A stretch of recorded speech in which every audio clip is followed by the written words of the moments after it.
Okay. So part 3 then, now we're going to look at the first, not the first response, but the first response of greatest impact to the social question, as it was called, Karl Marx and Frederick Engels' Communist Manifesto. Socialism, or communism, has always had sort of an enticing appeal to Christians, because there is something about it that seems more instinctive and true to us. If certain people are unscrupulously hoarding the wealth to themselves, let's force them to share it. If you've got 10 little kids and one pitcher of Kool-Aid, then mom pours it out so that everybody gets an equal amount, right? And we say share with your siblings, and that's an instinctive solution. And so there's a lot about it that is attractive. And yet the church has always rejected it.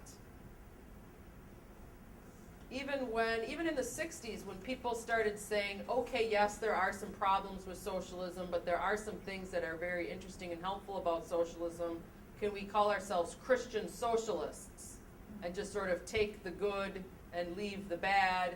And Blessed John the 23rd said, no, you can't even do that. That's how problematic it is. There's no halfway with it. One of the things that I'm always trying to get across to my students at St. Ambrose is that all of these things, even when we study heresy, we always begin with what is legitimate and true in what is being proposed.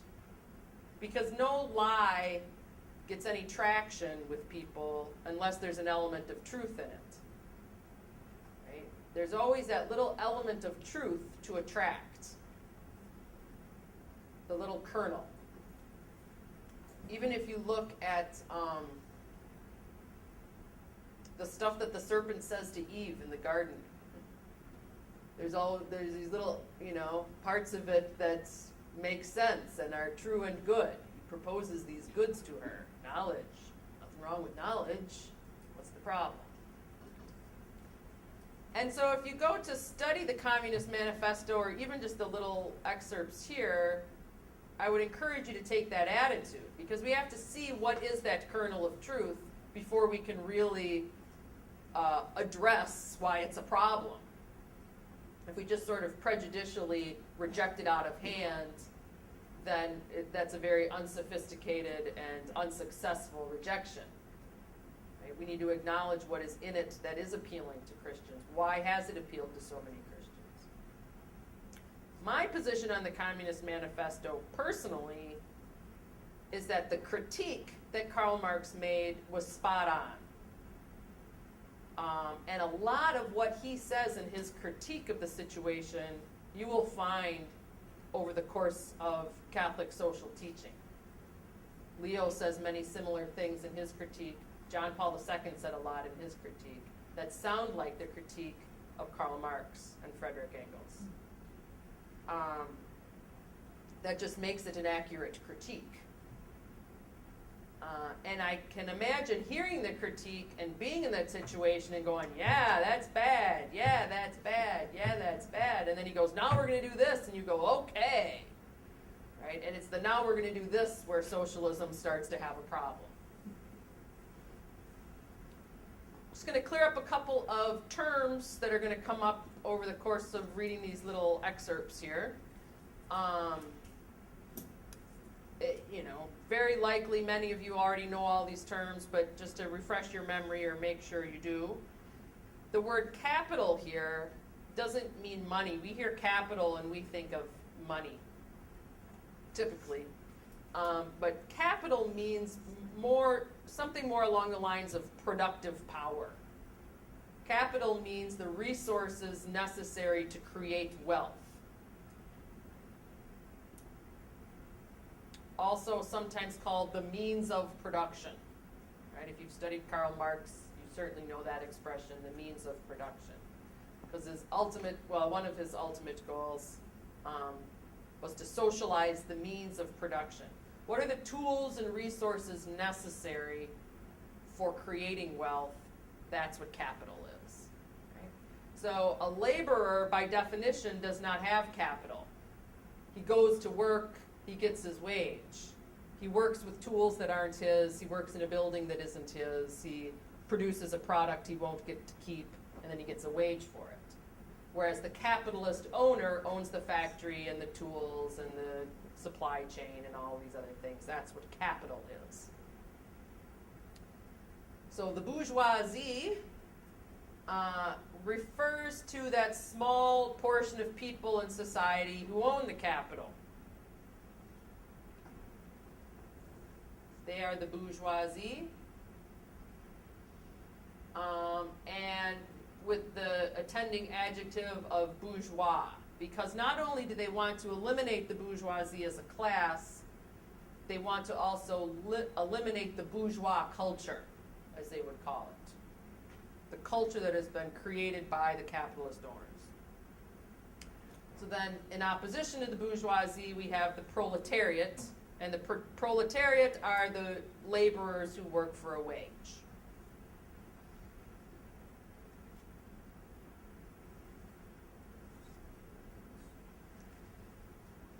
The basic critique, again, very sort of general, superficial summary of the critique of the Communist Manifesto, is that the majority of the population is the proletariat. And they are working very hard to increase the wealth of the nation.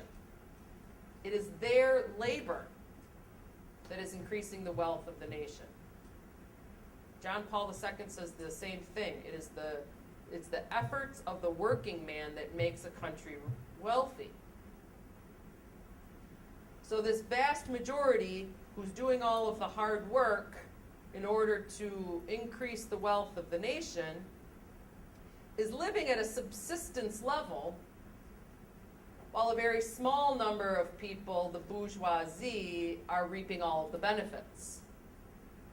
The bourgeoisie who are, sipping martinis on their yacht in the Riviera are reaping all the benefits of the labor of the entire nation.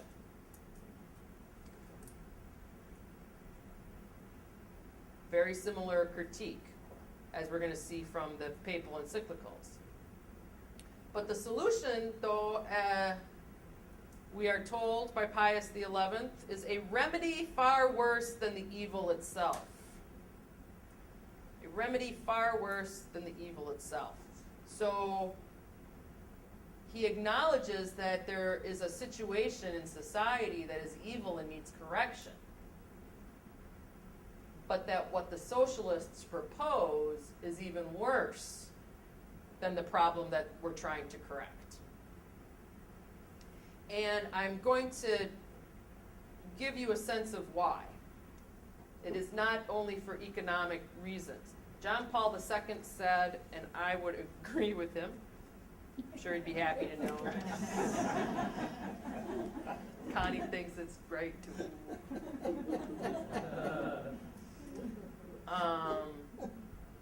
You gotta catch yourself sometimes. Now I forgot what I was going to say. That the primary problem with socialism is anthropological in nature. That where the socialists go wrong is in their understanding of the human person. They're wrong about a lot of other things, but fundamentally the problem is they do not understand the human person.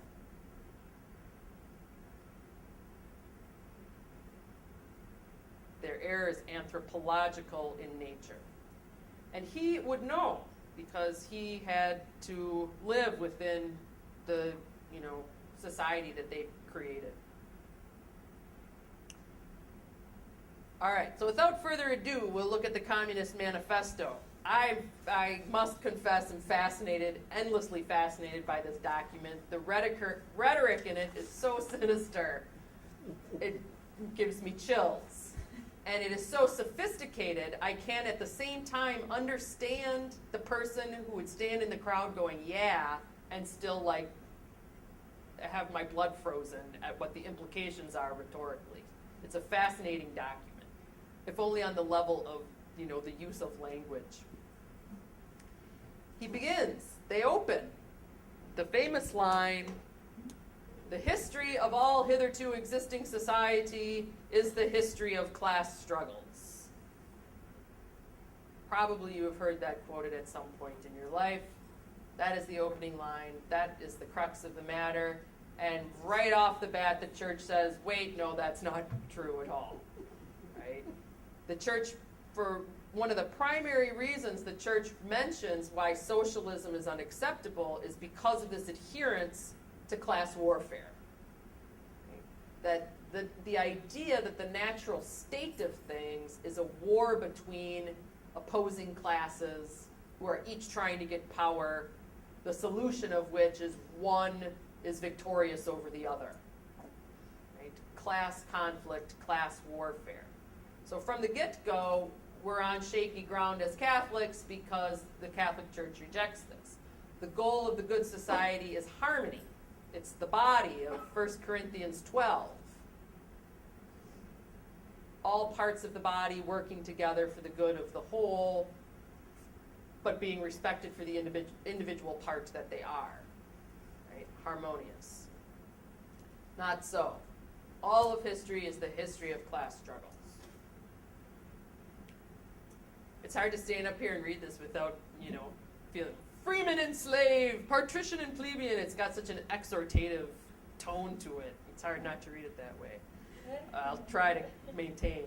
Lord and serf, guildmaster and journeyman, in a word, oppressor and oppressed, stood in constant opposition to one another, carried on an uninterrupted, now hidden, now open fight. A fight that each time ended either in a revolutionary reconstruction of society at large or in the common ruin of the contending classes.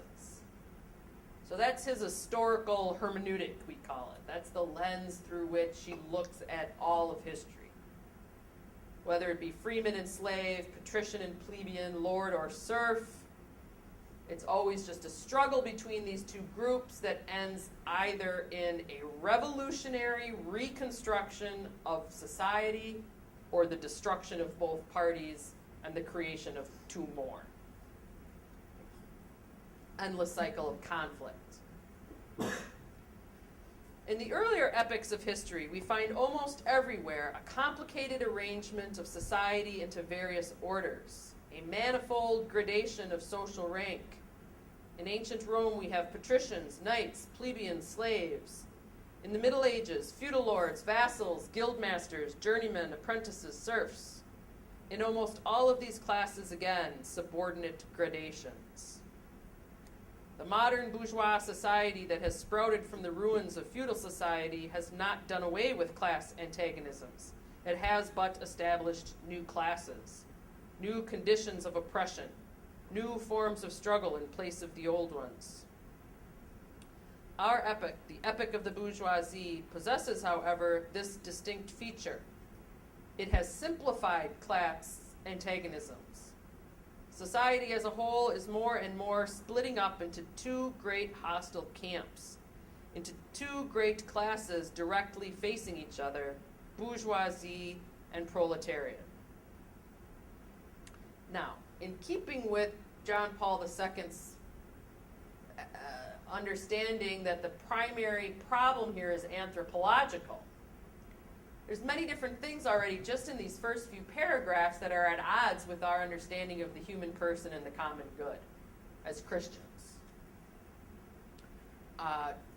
Leo XIII has this beautiful, I'm sure, aggravating to many passage on why the distinctions of rank are natural and necessary for a healthy society.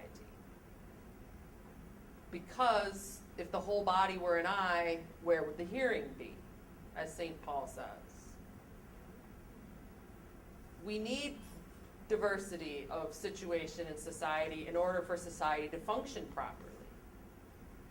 And justice demands that various amounts of effort reap various amounts of reward.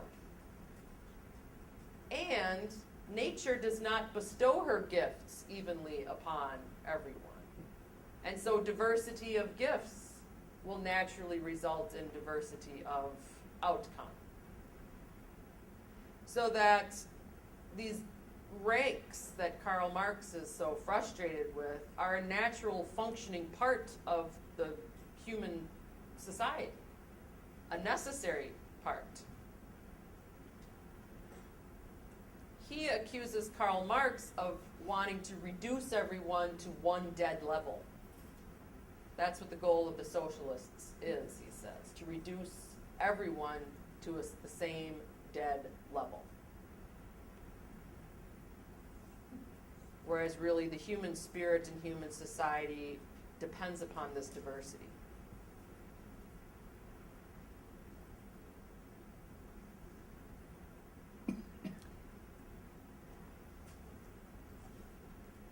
We'll carry on here. Oh, we can also point out from this passage, he does not seem interested, he's not going to be interested in healing these problems or healing the institutions of society. He wants radical reconstruction as the result of a victory in a war, which is not the approach that the church is going to take, surprisingly enough. It may shock you to hear. That's not the approach of the popes. So each step in the development of the bourgeoisie in their forward march of creating two classes was accompanied by a corresponding political advance in that class. An oppressed class under the sway of the feudal nobility, an armed and self-governing association of medieval commune. Here, independent urban republic, as in Italy and Germany. There, taxable third estate of the monarchy, as in France. Afterward, in the period of manufacturing proper, serving either the semi-feudal or the absolute monarchy as a counterpoise against the nobility, and in fact cornerstone of the great monarchies in general, the bourgeoisie has at last, since the establishment of modern industry and of the world market, conquered for itself, in the modern representative state, exclusive political sway.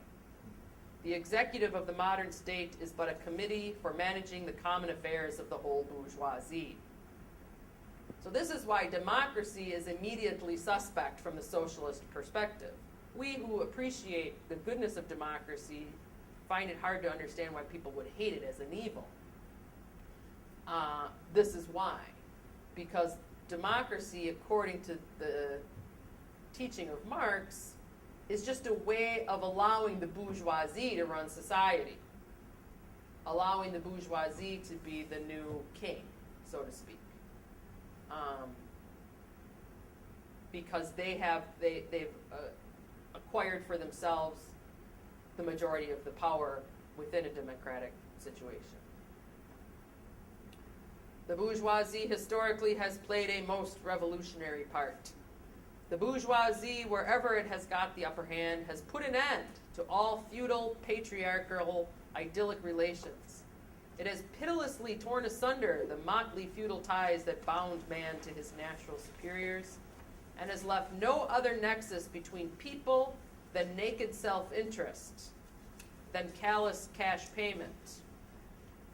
It has drowned out the most heavenly ecstasies of religious fervor, of chivalrous enthusiasm, of Philistine sentimentalism, in the icy water of egotistical calculation.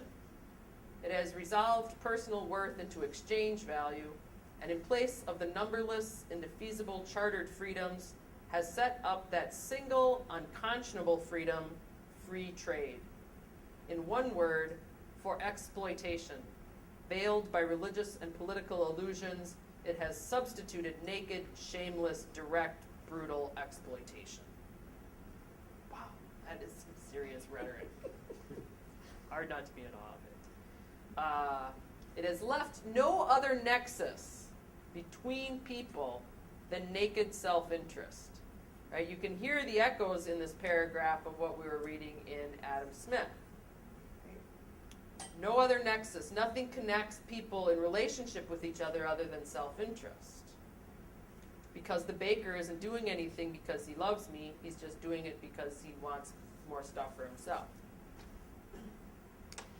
And he says it has drowned out all other things. Religion, Philistine sentimentalism, chivalry, all of the other things that used to infuse society have been replaced with the icy water of egotistical calculation. Carry on with our critique here of bourgeoisie. By the rapid improvement of all instruments of production, by the immensely facilitated means of communication, draws all, even the most barbarian nations, into civilization. The cheap prices of commodities are the heavy artillery with which it forces the barbarians' intensely obstinate hatred of foreigners to capitulate. It compels all nations, on pain of extinction, to adopt the bourgeois mode of production. It compels them to introduce what it calls civilization into their midst, that is, to become bourgeois themselves. In one word, it creates a world after its own image. And this is an interesting critique too, and it is one we still hear today, and one that is not without a certain amount of force and plausibility. When I was traveling in Eastern Europe, the part of Eastern Europe that had been liberated from socialism, had suffered under socialism, and was now rejoicing to be free of it, this was their concern about the West coming in to help them. That the West was going to impose now upon them its own understanding of democracy and the market, its own culture, and not allow them to develop the culture and the economy and the political situation that would work best for them.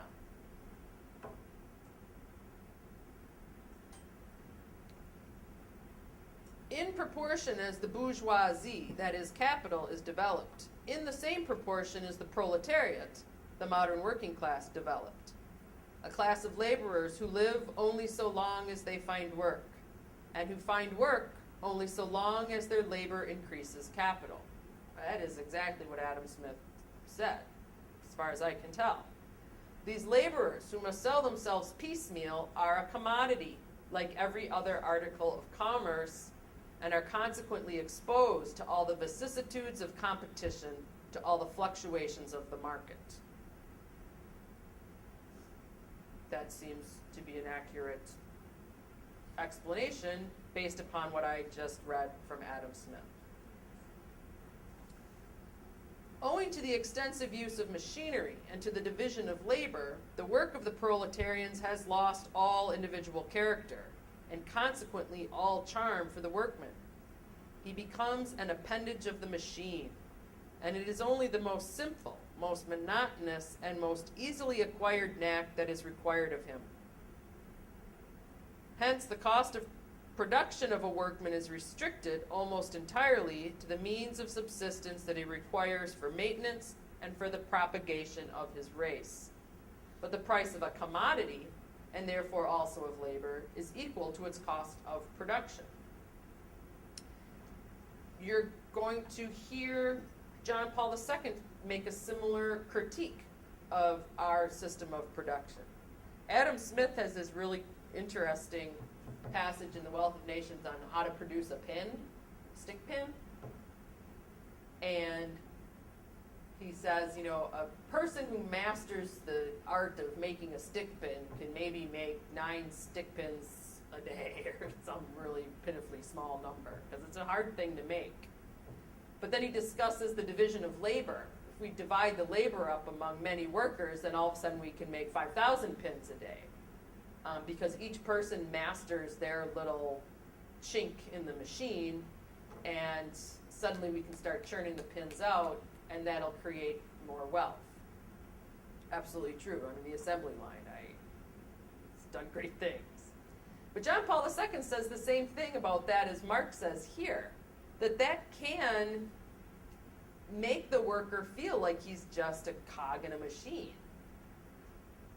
And find his labor, which is meant to be a means of fulfilling his human vocation, to just be tedious and dehumanizing.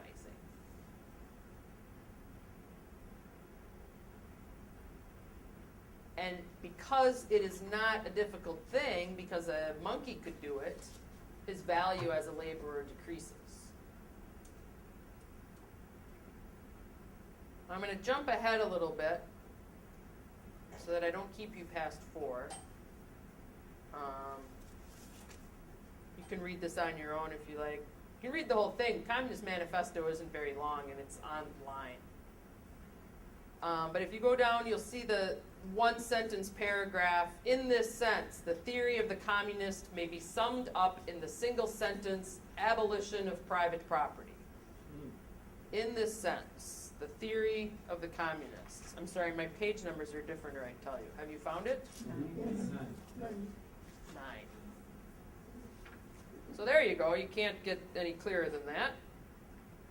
The theory of the communists may be summed up in the single sentence, abolition of private property. So now when you all go home and read Rerum Novarum straight through in one sitting tonight, you will find that he begins with a very strong defense of the right to private property. It's a beautiful defense, and it's a very qualified defense. It's not absolute.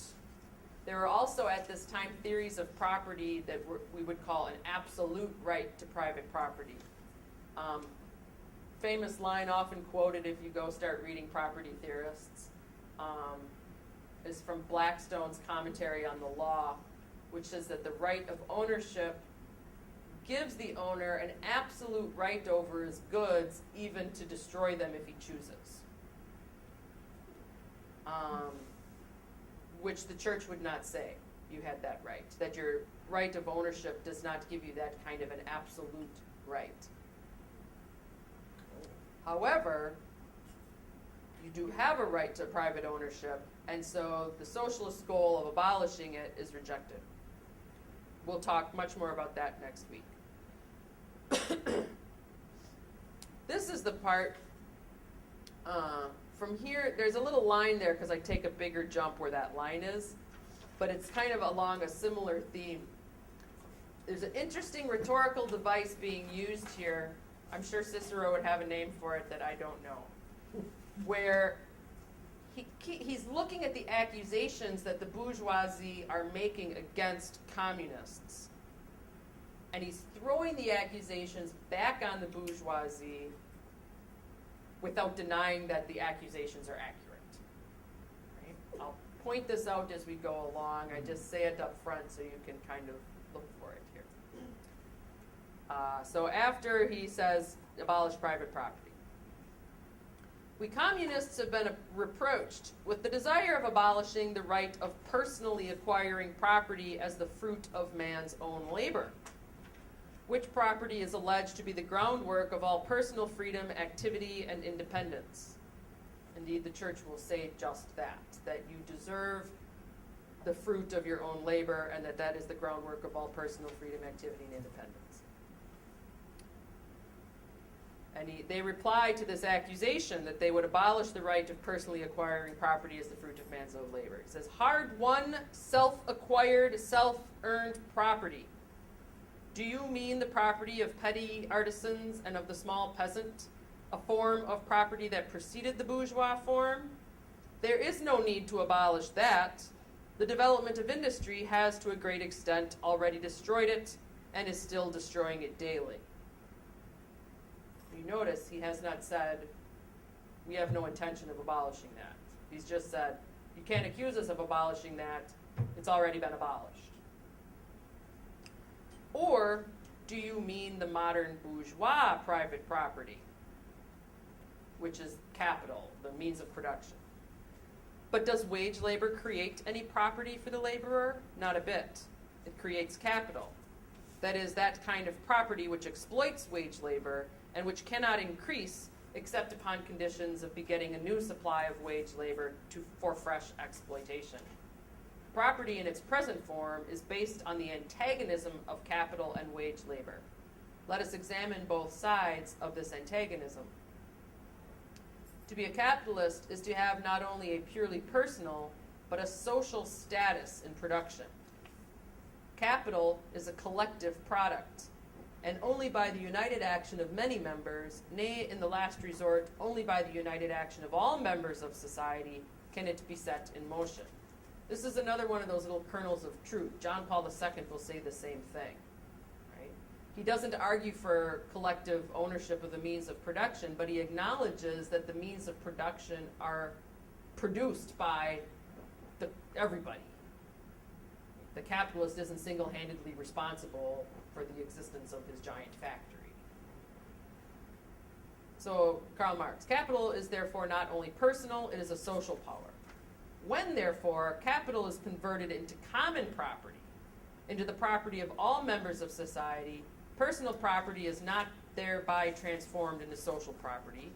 It is only the social character of the property that is changed. It loses its class character. Excuse me. So what he says here is there is no property that is the fruits of one's labor. That's already been destroyed by the bourgeois capitalist system.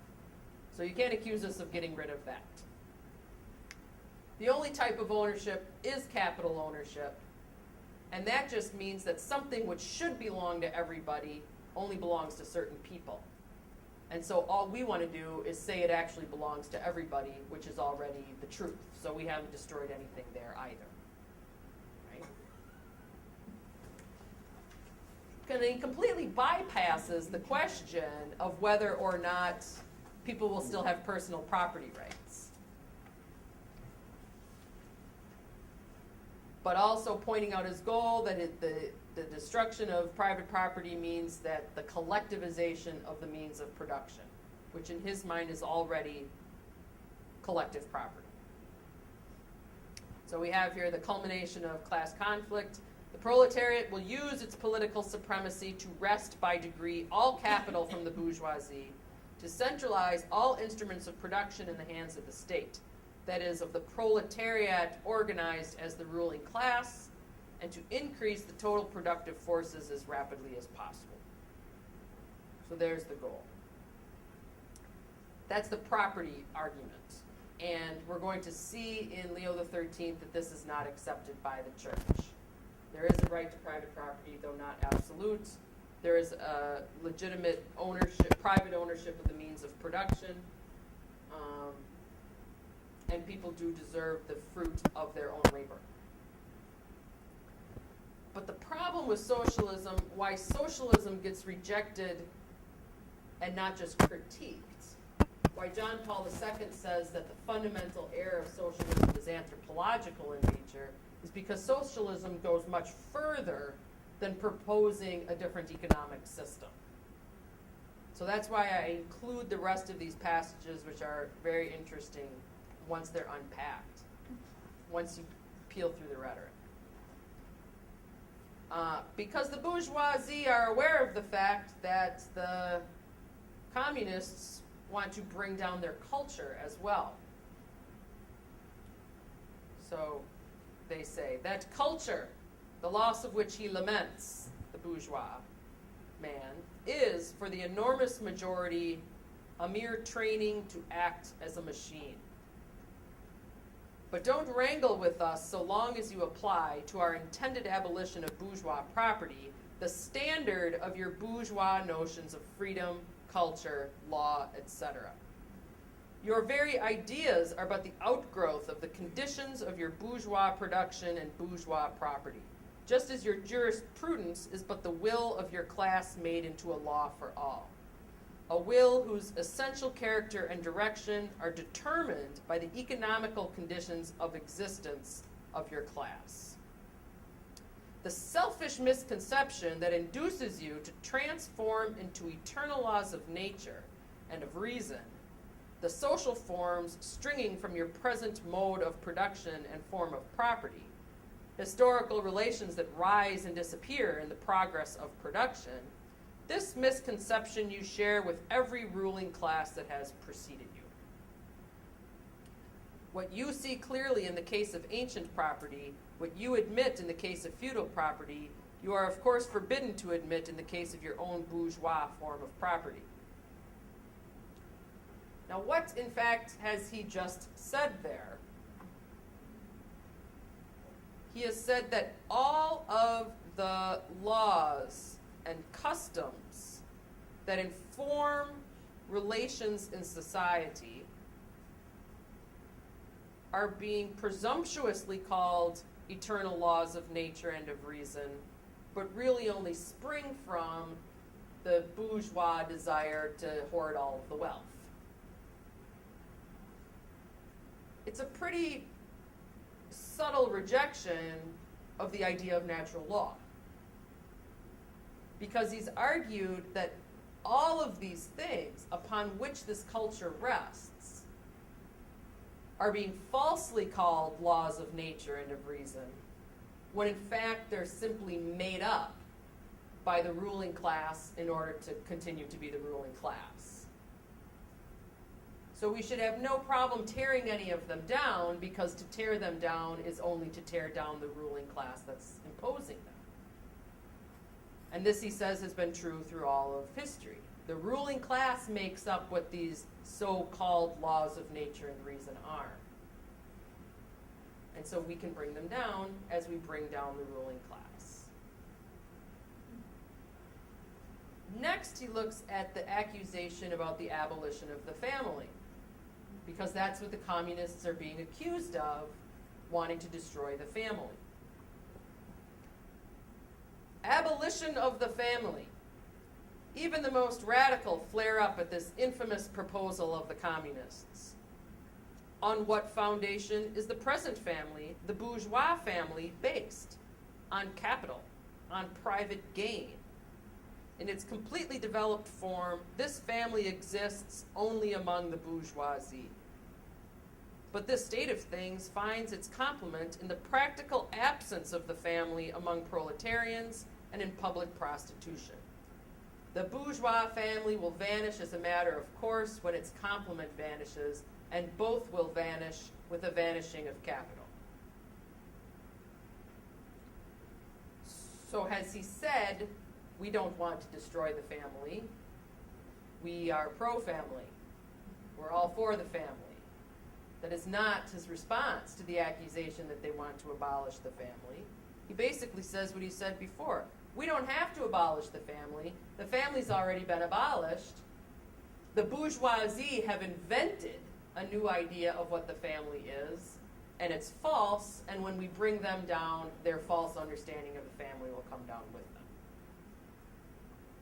Which sounds to me like they want to abolish the family. Right? Do you charge us with wanting to stop the exploitation of children by their parents? To this crime we plead guilty.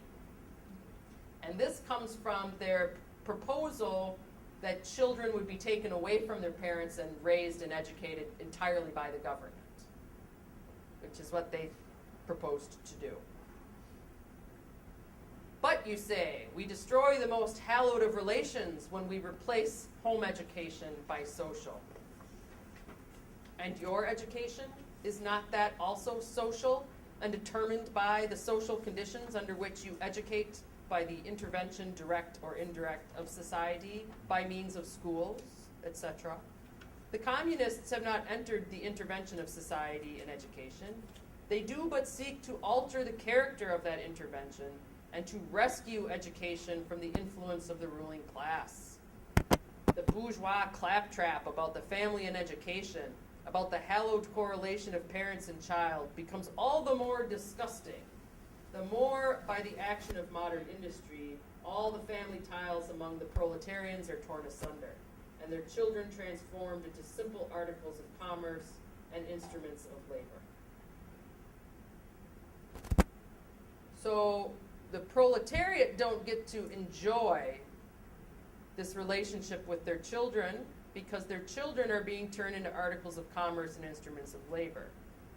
But he does not argue that the solution to this would be to restore these relationships to the proletariat. The argument is, let's just take it all away from everybody. Let's just get them all out of the hands of the parents and have them be raised entirely by the state. They're already being indoctrinated now by society. They're just being indoctrinated with bourgeois principles. All we want to do is stop that and indoctrinate them with socialist principles. So again, no rousing defense of the rights of parents to educate their own children. He's just saying the bourgeoisie have already taken that right away from them, so we're just going to keep taking that right away from them and indoctrinate them with our own principles.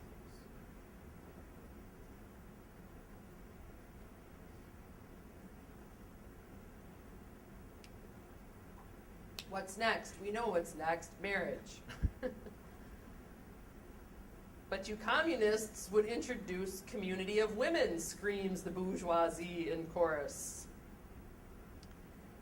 The bourgeois sees his wife a mere instrument of production.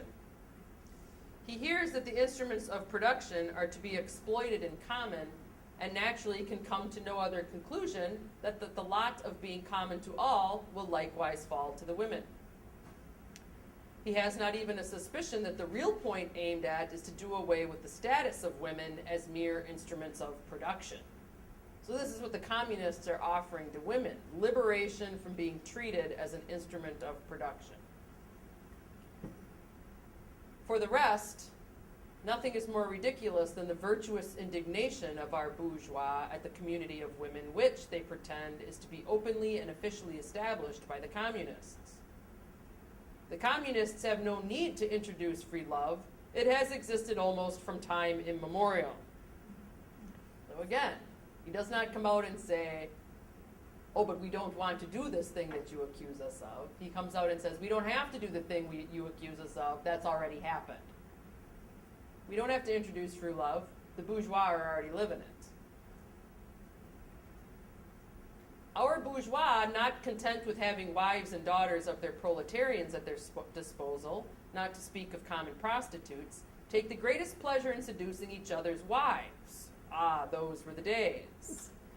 Bourgeois marriage is, in reality, a system of wives in common, and thus, at the most, what the communists might possibly be reproached with is that they desire to introduce, in substitution for a hypocritically concealed and openly legalized system of free love. For the rest, it is self-evident that the abolition of the present system of production must bring with it the abolition of free love springing from that system, that is, of prostitution, both public and private. So they don't, at the charge of, well, you communists want to impose free love, they say, oh, no, we don't. It already exists. Because you all cheat on your wives anyway. And so our solution to that is just to say that's the normal state of affairs and let it be. So what have we abandoned so far? Natural law, the family, the rights of parents to educate their children, and marriage. One more. Well, two more. I lied. You're going to be here past 4. It'll be worth it. The communists are further reproached with desiring to abolish countries and nationality. The workers have no country. We cannot take from them what they have not got. We don't have to read that whole passage. You can see that the same pattern is being followed. It's not our proposal to take away their national identity. They already don't have a national identity for us to take away. So that's off the table. Down a little bit lower, the charges against communism made from a religious and philosophical. 1, 2, 3, 4 paragraphs later. This is my favorite. The charges against communism made from a religious, a philosophical, and generally from an ideological standpoint are not deserving of serious examination. Why even pay attention to those? They're ridiculous. Does it require deep intuition to comprehend that man's ideas, views, and conception, in one word, man's consciousness, changes with every change in the conditions of his material existence, in his social relations, and in his social life. What else does the history of ideas prove than that intellectual production changes its character in proportion as material production has changed? The ruling ideas of each age have ever been the ideas of its ruling class. So we end where we began. Religion, philosophy, ideology, we don't have to worry about these things because they're ephemeral. They change as the times change. When our material situation changes, our religion and our philosophy changes. And typically, it's just the imposition of the ruling class upon the oppressed. So religious and philosophical arguments, we don't even have to seriously examine them because they are insignificant because they're constantly in flux and they're just inventions of the oppressor. And what he has done here, besides destroy natural law and divine law and marriage and the family, and freedom of education, is what John Paul II points out. He says what happens in a socialist state is that there are no other relationships in society other than the individual and the government. That's the only relationship that really exists. There's no family relationships. There's no relationship of smaller community of workers involved in a corporation or an enterprise. There's no religious groups. Right? He's sort of systematically getting rid of all the different subgroups that make up a society so that there's nothing left but the individual person and this giant impersonal government. And this destroys what John Paul called the subjectivity of society. There is no subjectivity of society. There's no room for the person in the culture.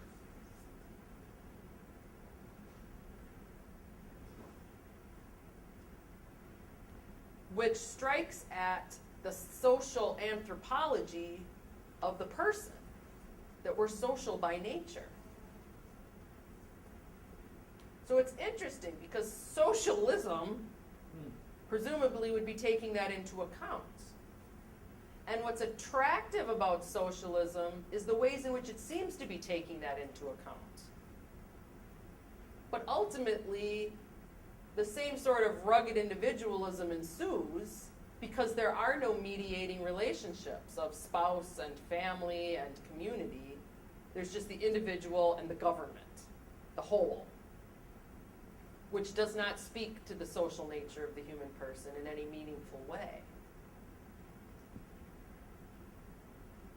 And it's not surprising, it just occurs to me, it's not surprising really that the outcome is the same because he never says he doesn't want to do any of these things. He just says the bourgeoisie have done it already, so there's no need for us to worry about it. So when the Catholic Church rejects socialism outright, they typically focus on this question of property and government, economy and government. But there'll always be some line in there in the social teaching that's like, oh yeah, and by the way, they want to destroy religion, family, marriage, and the rights of parents to educate their children. Which is enough for us to say, let's not go down that road. But that is where people would come in, like I said, in the 60s and say, well, what about a Christian socialism that embraces family and marriage and all of these good things that they wanted to get rid of and just looks at the means of production question. And that, I think, is why it's so important that the church is focused more on that issue, the economic, political issue, and just said, that's just no. But let's talk about this other thing and think through it. So, very little Catholic social teaching, little snippets here and there, but I hope that you will find that this framework here will bring greater fruit to your reading of social teaching and our discussion of it. And look at that, I didn't lie, it's exactly 4 o'clock. So thank you very much for coming. I hope I see you next month. And if you have any questions, maybe we could just mill about, or does anybody have any questions? Feel free to get up and go if you got to. We do have an evaluation form and a course credit form for the 3 hours for today, so I'll go ahead and pass those out while Connie, if you want to talk to her, ask questions, or.